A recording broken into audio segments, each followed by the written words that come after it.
Seri 10 Pedang Kayu Harum. Si Kumbang Merah, cerita, Ho Ping Hu, audiobook, novel silat, bab 25. Han Xiong melihat gerakan mereka dan maklum bahwa sekali ini dia menghadapi bahaya.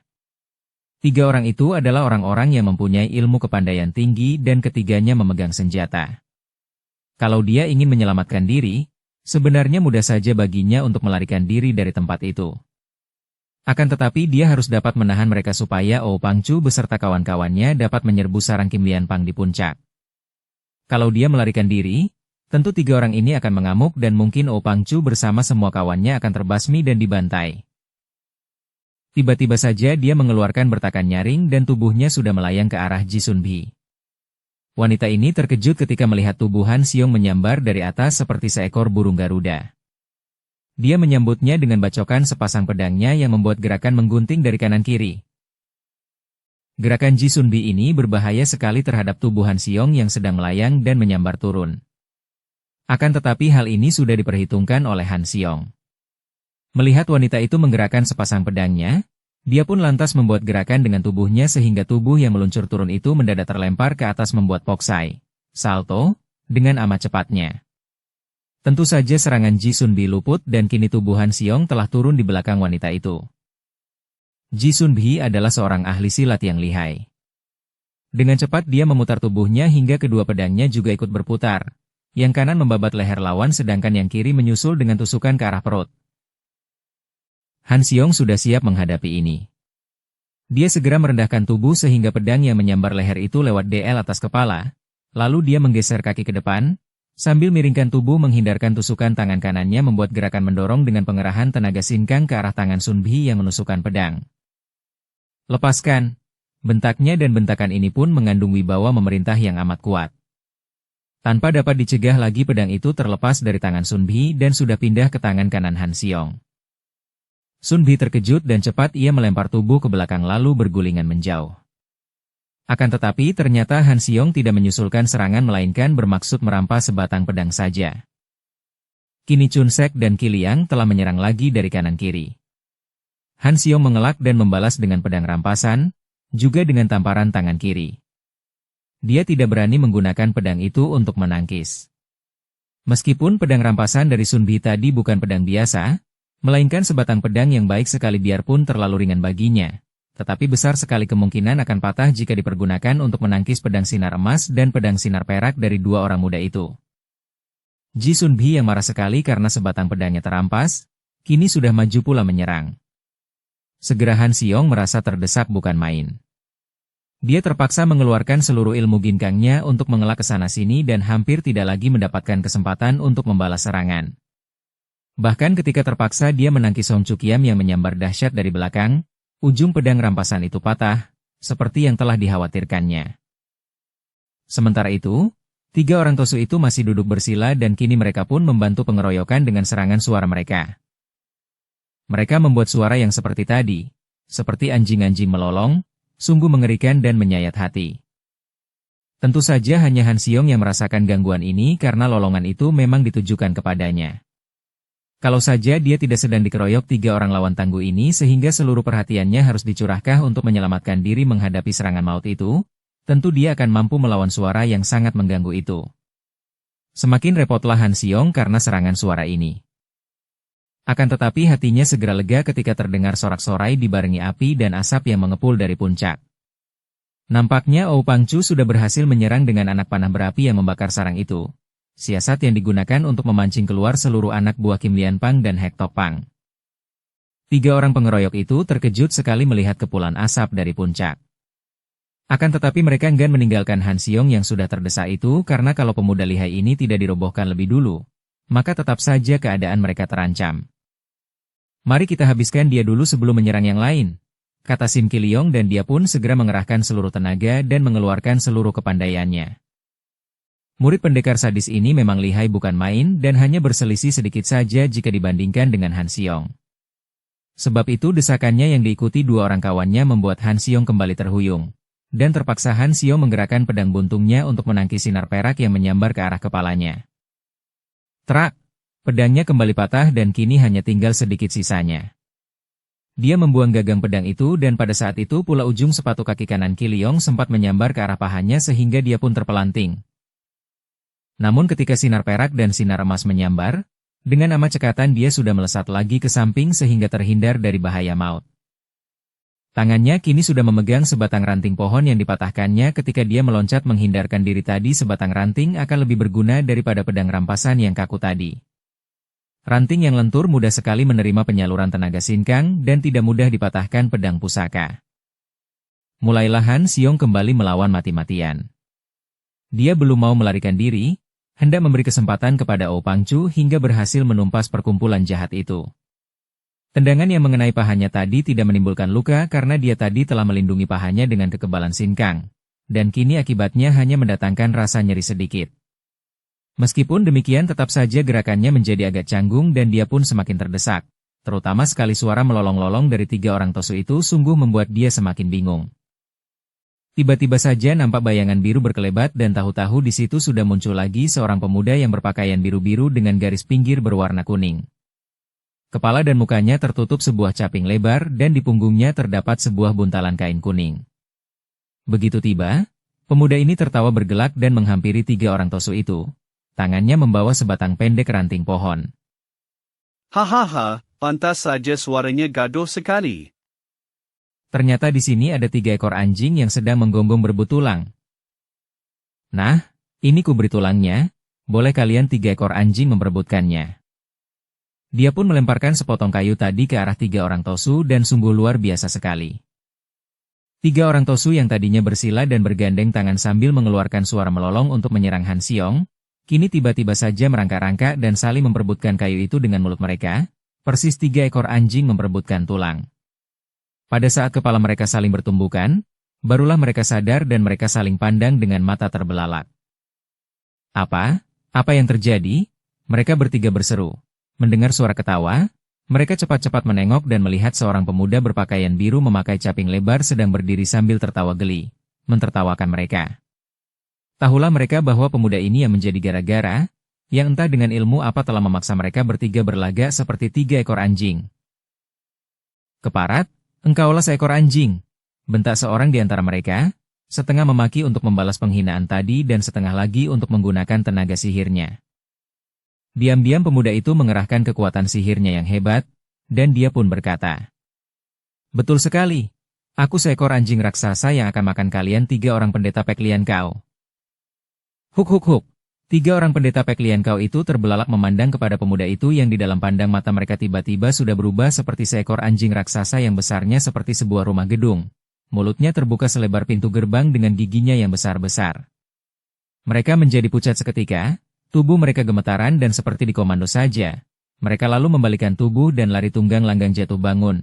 Bahkan ada yang terkencing-kencing saking ngerinya karena merasa seolah-olah napas anjing raksasa telah mendengus-dengus di tengkuk mereka.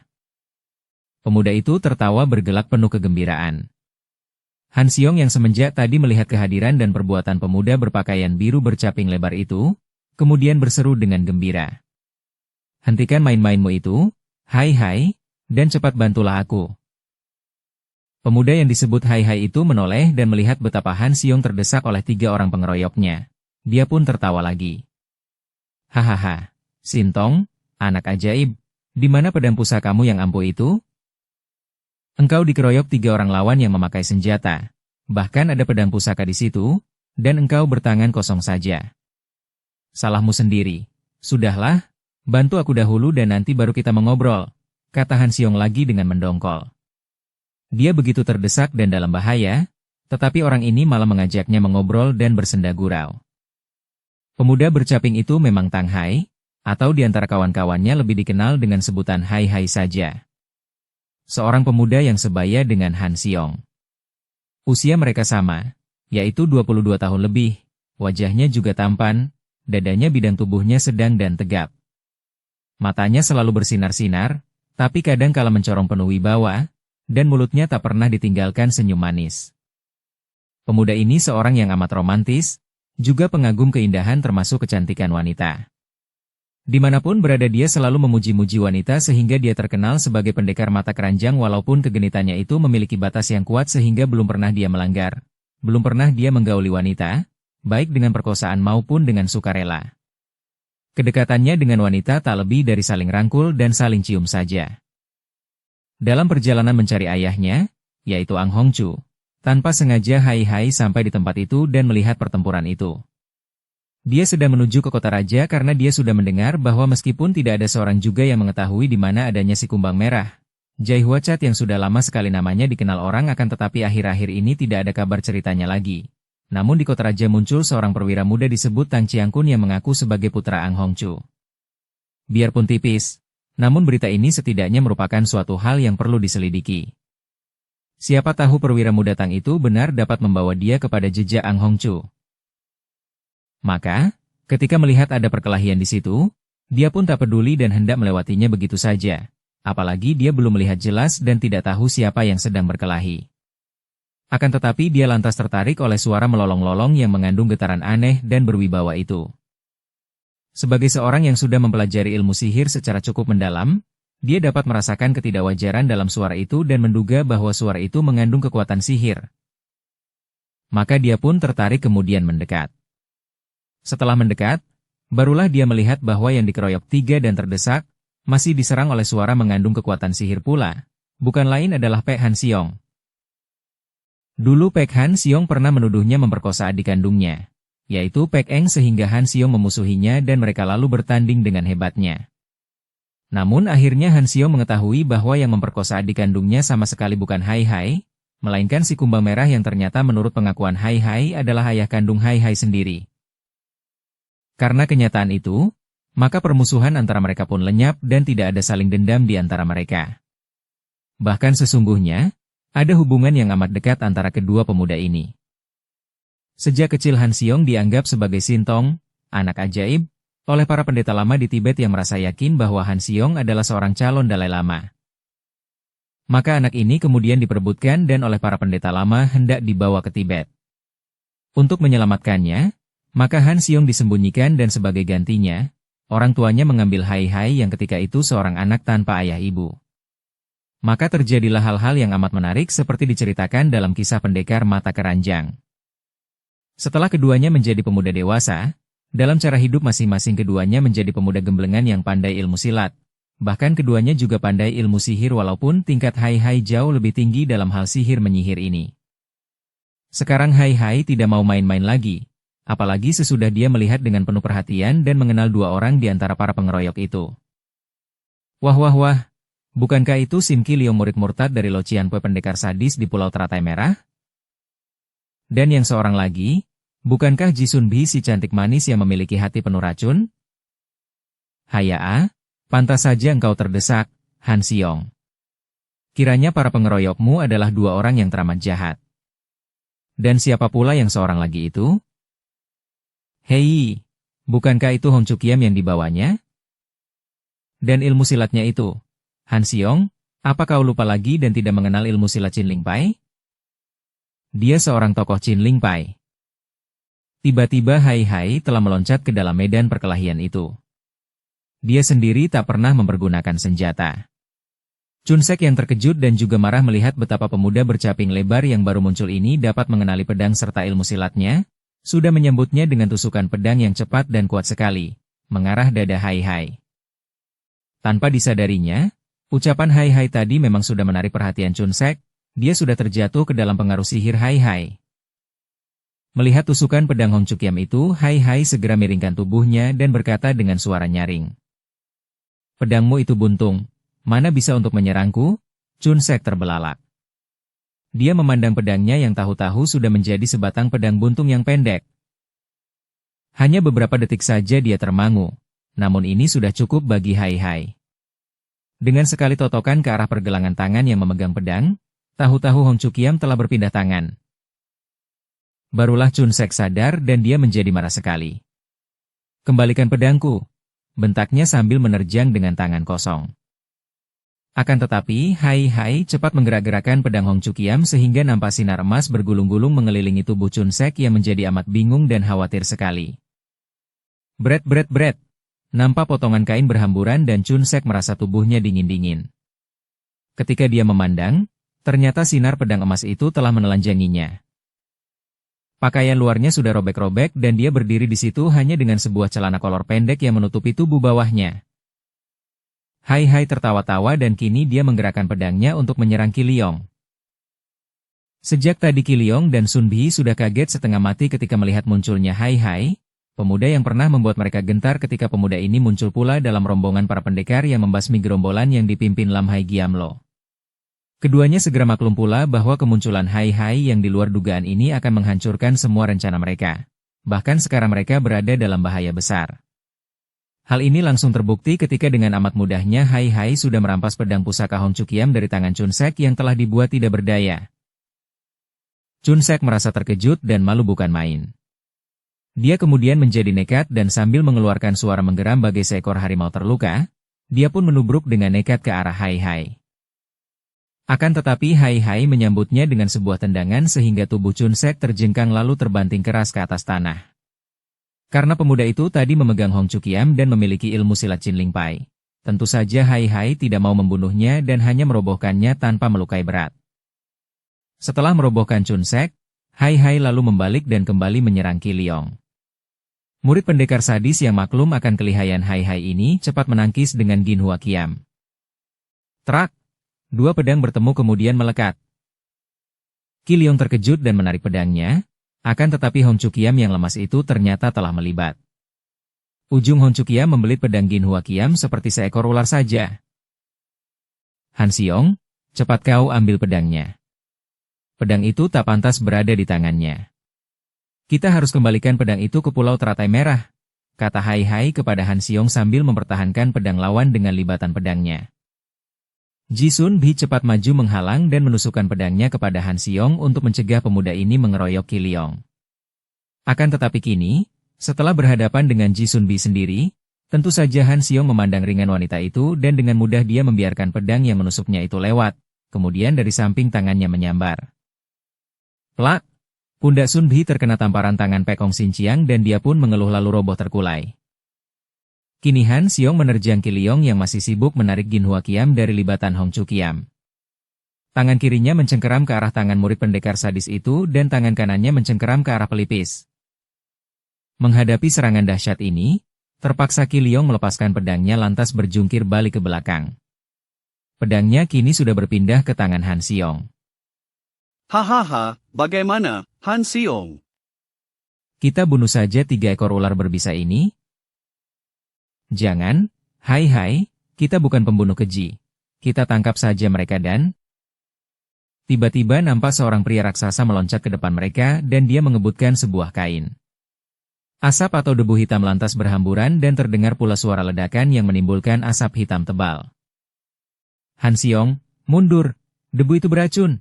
Teriak Hai Hai yang segera menyambar lengan Han Xiong dan mengajaknya meloncat jauh ke belakang. Asap hitam menjadi tabir hingga membuat mereka tidak dapat melihat ke depan. Akan tetapi Hai Hai melihat kain yang dikebut-kebutkan itu dan dia berbisik. Kita serang kain itu dengan pukulan jarak jauh. Mari.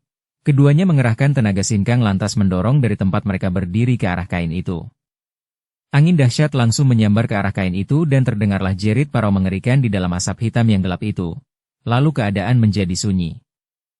Setelah asap hitam lenyap ditiup angin, mereka hanya melihat pria raksasa tadi yang kini menggeletak tanpa nyawa di situ dengan muka berubah hitam, sementara kain itu masih menutupi mukanya.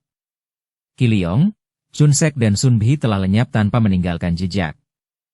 Kiranya pria raksasa itu adalah Hek Tok Pang Cucui Bhok yang telah menolong 3 orang pemimpinnya sedangkan bahan peledak yang mengeluarkan asap hitam tadi dilepas oleh 3 orang tokoh Pek Lian Kau untuk menolong teman-temannya. Mereka telah lolos. Biar ku cari dan ku kejar mereka, kata Hai Hai. Tidak perlu lagi, kata Han Xiong. Lebih baik kita turut membantu mereka yang sekarang sedang membasmi anak buah Kim Lian Pang yang jahat. Anak-anak buah Hek Tok Pang itu masih berbahaya, aku khawatir akan terjatuh banyak korban di antara para penyerbu. Kim Lian Pang, Hek Tok Pang, aku tidak tahu apa yang terjadi di tempat ini. Hai Hai yang baru saja datang memang tidak tahu sehingga dia bertanya heran. Kim Lian Pang anak buah Sim Qiliong, dan Hek Tok Pang anak buah dia yang tewas ini. Sudahlah, nanti saja ku jelaskan lebih lanjut, sekarang aku harus membantu mereka, kata Han Xiong yang segera meloncat pergi dari situ. Aku membantumu, kata Hai Hai sambil mengejar. Tentu saja dia percaya penuh bahwa yang dibela oleh Han Xiong pasti berada pada pihak yang benar. Dia telah mengenal watak Sintong ini, seorang pendekar muda gemblengan yang selalu menentang kejahatan. Apalagi tadi pun dia telah membuktikan sendiri bahwa pihak lawan pemuda itu adalah orang-orang yang dia tahu amat jahat, terutama Ji Sunbi. Tentu saja dia mengenal baik siapa Ji Sunbi itu. Bagaimana tidak mengenalnya? Bahkan wanita cantik berwatak cabul itu dapat dibilang merupakan gurunya dalam bercumbu dan berolah cinta. Wanita yang pertama kali saling peluk dan saling cium dengannya adalah Ji Sunbi. Kalau saja batinnya tidak kokoh kuat, tentu dia sudah kehilangan perjakanya oleh wanita itu. Dan hampir saja dia diperkosa ketika Ji Sunbi dibantu mendiang gurunya, Min San Moko, yang membuat dia tidak berdaya dengan sihir. Untung muncul Pek Mao Sanjin, mendiang kakek sakti yang kemudian menjadi gurunya dalam hal ilmu sihir. Dia sudah mengenal Ji Sunbi secara baik, dan dengan mengenang peristiwa itu saja, sudah tentu dia tidak tega untuk membunuhnya. Wanita pertama yang mengajarnya tentang permainan asmara. Perhitungan dan siasat yang digunakan Ou Pangcu memang tepat. Dia bersama teman-temannya menghujankan anak panah berapi ke puncak hingga hal ini memancing semua anak buah Kim Lian Pang dan Hek Tok Pang untuk turun dari puncak, pergi meninggalkan sarang mereka lalu mengamuk dengan penuh kemarahan. Apalagi setelah mereka lihat betapa pimpinan mereka mengepung seorang pemuda lihai. Hek Tok Pangcu memimpin anak buahnya mengamuk. Tepat seperti yang dikhawatirkan Han Xiong, 20 orang Hek Tok Pang serta pemimpin mereka ini merupakan lawan berat yang membuat para penyerbu kewalahan. Tapi karena jumlah pihak para penyerbu jauh lebih banyak, dan para penyerbu itu juga terdiri dari para anggota perkumpulan silat yang rata-rata pandai ilmu silat, maka pertempuran berlangsung dengan hebat dan pada kedua pihak telah jatuh korban belasan orang banyaknya. Munculnya Han Xiong dan Hai Hai dalam pertempuran itu pada saat yang sangat tepat. Begitu dua orang pemuda sakti ini terjun ke dalam pertempuran, hanya mempergunakan kaki tangan karena mereka sudah menyimpan pedang pusaka yang mereka rampas tadi. Tak ingin mempergunakan pedang pusaka yang bukan milik mereka itu untuk membunuh orang, maka kocar-kacirlah pihak lawan.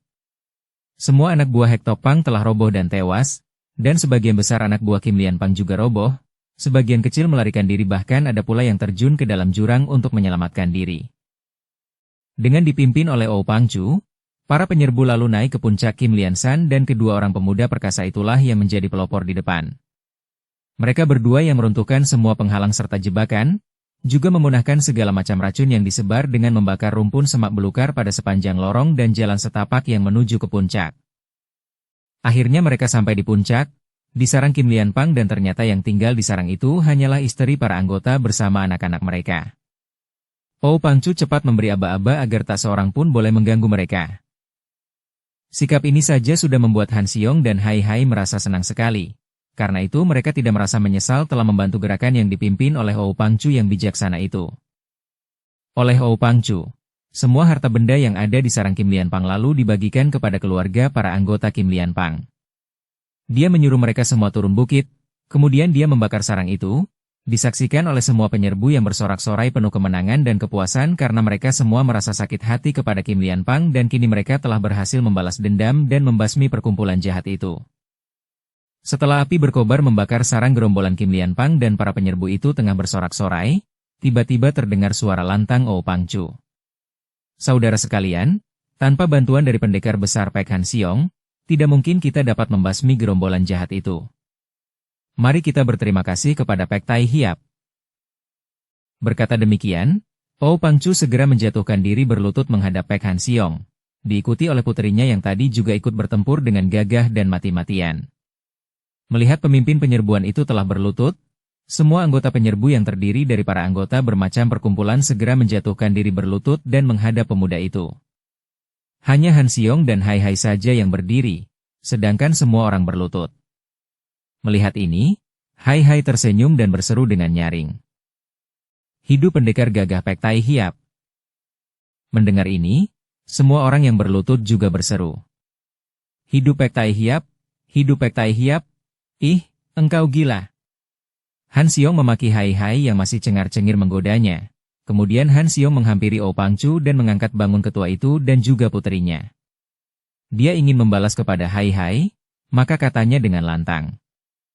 Ou Pangcu dan saudara sekalian harap bangun dan jangan berterima kasih kepadaku saja. Tanpa bantuan pendekar sakti Tang Hai ini, mana aku mampu mengalahkan para pimpinan Kim Lian Pang? Dia inilah yang sudah membantuku dan dia yang berjasa besar dalam pertempuran ini. Hidup pendekar mata keranjang Tang Hai. Tentu saja semua orang merasa heran sekaligus geli mendengar julukan itu. Pendekar mata keranjang, karena itu mereka pun tidak berani menirukan sorakan Han Xiong tadi. Khawatir kalau-kalau menyinggung hati pemuda berpakaian biru dan bercaping lebar itu. Ou Pangcu cepat maju memberi hormat kepada Tang Hai. Terima kasih atas bantuan Tai Hiap, katanya yang diturut pula oleh Ci Goat, puterinya. Hai Hai memandang kepada Ci Goat dan tersenyum.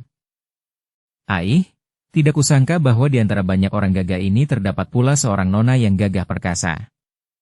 Han Xiong, perkenalkan aku kepada mereka. Han Xiong tersenyum mengejek. Pemuda yang satu ini memang sangat payah, pikirnya. Tak dapat dia menyangkal bahwa Hai Hai memiliki ilmu kepandaian yang tinggi. Bahkan dia sendiri merasa sukar untuk dapat menandinginya, juga mempunyai watak gagah dan bertanggung jawab, seperti yang pernah dibuktikannya pada saat mengakui Ang Hongchu sebagai ayahnya. Akan tetapi satu hal yang membuat dia merasa kecewa. Pemuda ini memiliki sifat mata keranjang yang sudah tidak ketulungan lagi. Bagaikan seekor kumbang yang tidak pernah mau melewatkan setangkai kembang yang indah bermadu. Begitu melihat wanita, segera saja merasa tertarik. Memang harus diakuinya bahwa pada kenyataannya pemuda ini tak pernah mengganggu wanita dalam arti kata yang sedalam-dalamnya, melainkan hanya karena iseng dan hanya tertarik untuk berdekatan saja. Namun tentu saja semua orang akan mudah menjatuhkan kesalahan kepadanya kalau terjadi sesuatu dengan gadis yang didekatinya. Ou Pangcu dan adik Ci Goat, dia ini adalah seorang pendekar sakti bernama Tang Hai dan berjuluk. Aih, tidak ada julukan bagiku, Han Xiong, tidak seperti engkau yang sejak kecil dijuluki Sintong. Hai Hai mencela. Tentu saja ucapannya ini hanya untuk bergurau, tetapi baik dia maupun Han Xiong tidak menyadari bahwa senda gurau ini ternyata berakibat panjang. Seorang di antara mereka yang tadi ikut menyerbu, terbelalak mendengar sebutan Sintong untuk kedua kalinya ini, akan tetapi dia hanya diam saja. Hai Hai, ini adalah Pek Tiao Pangcu Olokai dan ini adalah Nona Ou Ci Goat, puterinya. Han Xiong memperkenalkan. Ou Pangcu, sungguh beruntung aku dapat berkenalan dengan ketua Pek Tiao Pang, kata Hai Hai dengan sikap sopan. Ai, Tang Tai Hiap, sekarang Pek Tiao Pang hanya tinggal namanya saja.